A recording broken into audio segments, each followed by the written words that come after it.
Hello, I'm Pastor John Koh. I'm the senior leader of Petra Church, and I'm also the founder of Frontier Works. Recently, I took a team from Petra Church to follow up on the works that Petra Church has been doing among the Lhomi people in Nepal. And this has been a work that's been going on for the last 6 years, that Petra has been working with them since 2013. And so we've had a really fruitful trip, and I'm just excited to want to tell you about what transpired on this trip.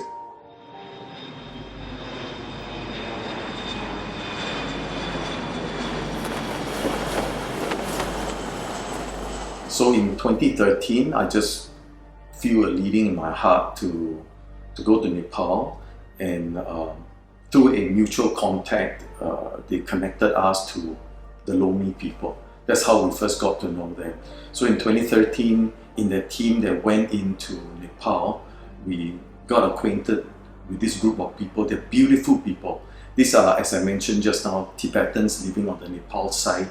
They are, in their tradition, they are very much Buddhist and very, very devout Buddhists.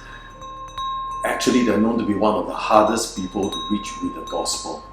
So there's an interesting story to this. 2013, when we first met them, we met the very first Lhomi person. His name is Jabu.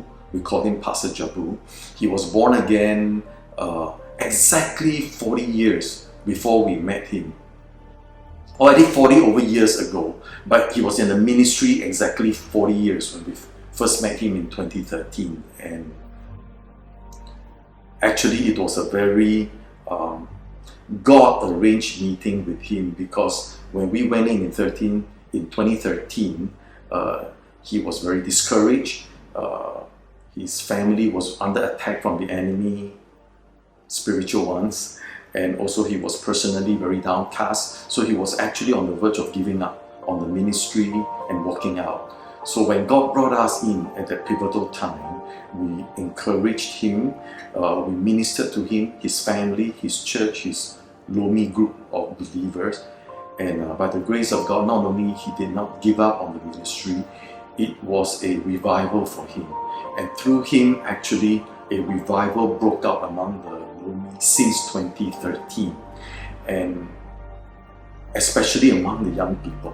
The Lhomi young people took the gospel message that we brought to them, and they started to go out into the villages. They're so captivated by the message and so encouraged by the gospel.